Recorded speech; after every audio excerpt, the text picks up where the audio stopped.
Assalamualaikum. Today we are going to discuss some basic terms of vector. First of all है हमारे पास surface integral. Surface integral की हमारे पास definition क्या होती है, किसी भी वेक्टर का integral with respect to that surface. हमने क्या किया कि हमने कोई भी एक वेक्टर फील्ड कंसीडर कर ली। वेक्टर फील्ड हमारे पास क्या होती है, ऐसी फील्ड या स्पेस का ऐसा रीजन जिसके अंदर हर पॉइंट की वैल्यू जो है वो वेक्टर क्वांटिटी होती है। उसके अंदर हमने कोई भी स्पेस एस कंसीडर कर ली, उसमें हमने एक वो एरिया एलिमेंट लिया जिसको हमने डी ए कह दिया।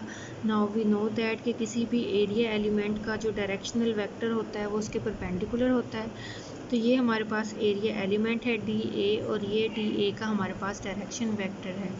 तो हम कंसीडर करते हैं कि इस पॉइंट पे जो वेक्टर वी है वो एंगल थीटा बना रहा है डी ए वेक्टर के साथ। तो इस वेक्टर v का जो इंटेग्रल होगा with respect to D A taken over the whole surface, that will be called vector surface integral.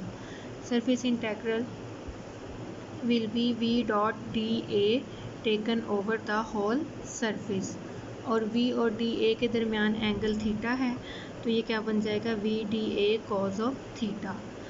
तो इसकी एग्जांपल हमारे पास है कि सरफेस इंटेग्रल जो है ये हमें अमाउंट ऑफ फ्लक्स देता है, कि जैसे हमने फाइंड आउट करना हो कि किसी सरफेस में से कितनी इलेक्ट्रिक फील्ड जो है वो पास कर रही है, तो हम क्या करेंगे, उस इलेक्ट्रिक फील्ड का हम इंटेग्रल ले लेंगे ओवर दैट सरफेस।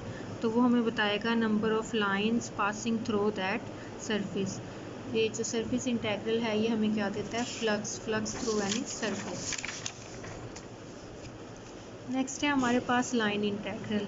अगेन उसी तरह हम कंसीडर कर लें कि किसी वेक्टर फील्ड के अंदर हमने एक लाइन ड्रॉ की है, और यहाँ पे ये डी एल जो है ये इस स्पेसिफिक पॉइंट पी पे उसकी डायरेक्शन है, और इस पॉइंट पी पे वेक्टर की वैल्यू हमारे पास v है, और ये v वेक्टर जो है ये डी एल के साथ एंगल थीटा बना रहा है।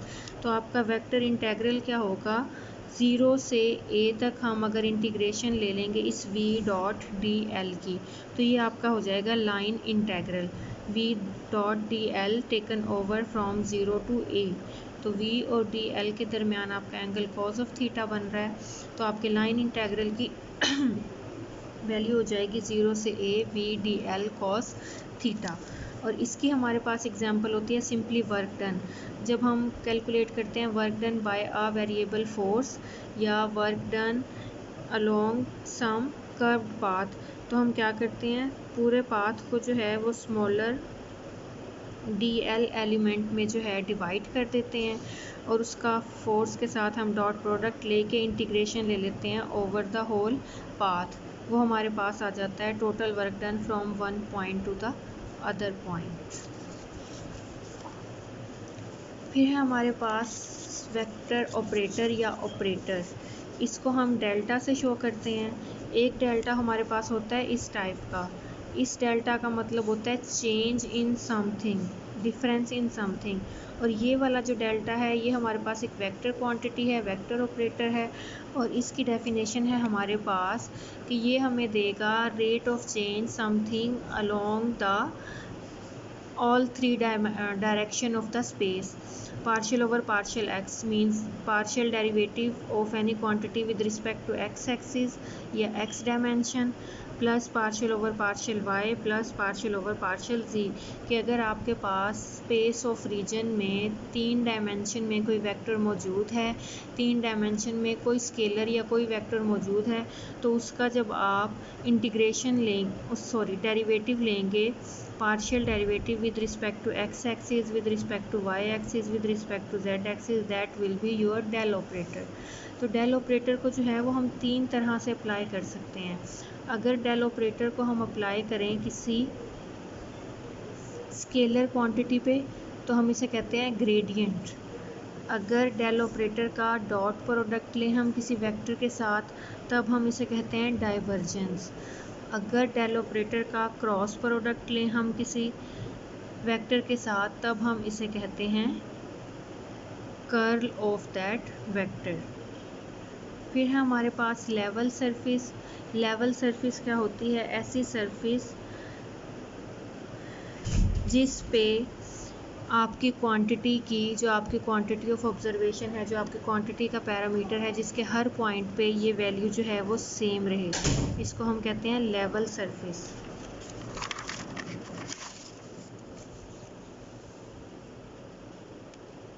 और स्केलर फील्ड है नेक्स्ट हमारे पास। स्केलर फील्ड होता है कि अगर आपने स्पेस में कोई रीजन कंसीडर किया है और उसके हर पॉइंट की जो वैल्यू है वो एक स्केलर क्वांटिटी है, तब देन आप उस रीजन को कहेंगे कि ये रीजन जो है ये स्केलर फील्ड है। इसकी एग्जांपल हमारे पास क्या होगी? टेम्परेचर। टेम्परेचर को आप जिस मर्ज़ी जगह पे मेजर कर लें वो हमेशा स्केलर क्वांटिटी ही रहेगा। और अगर आपके स्केलर फील्ड की वैल्यू टाइम के साथ चेंज नहीं हो रही, वो टाइम के साथ उसमें कोई भी चेंजिंग नहीं आ रही, तब आप उस स्केलर फील्ड को कहेंगे स्टेशनरी स्केलर फील्ड। और अगर आपने कोई रीजन लिया है स्पेस में जिसके हर पॉइंट पे जो है वो वैल्यू क्या है, एक वेक्टर वैल्यू हमें दे रहा है, तब हम उसे कहेंगे वेक्टर फील्ड। और अगर आपकी उस वेक्टर फील्ड की वैल्यू टाइम के साथ वेरी नहीं कर रही, फिर आप उसे कहेंगे स्टेशनरी वेक्टर फील्ड। और इसकी वैल्यू हमारे पास क्या होगी? इसकी एग्जांपल इलेक्ट्रिक फील्ड। कि इलेक्ट्रिक फील्ड की वैल्यू जो है जब आप डिफरेंट पॉइंट्स पे मेजर करते हैं तब हमेशा आपको डायरेक्शन भी साथ मिलती है कि इस पॉइंट पे इलेक्ट्रिक फील्ड की ये डायरेक्शन है, ये वैल्यू है, इस पॉइंट पे इलेक्ट्रिक फील्ड की ये डायरेक्शन है, ये वैल्यू है। तो ये हमारे पास हो जाएगी स्केल वेक्टर फील्ड की एग्जांपल।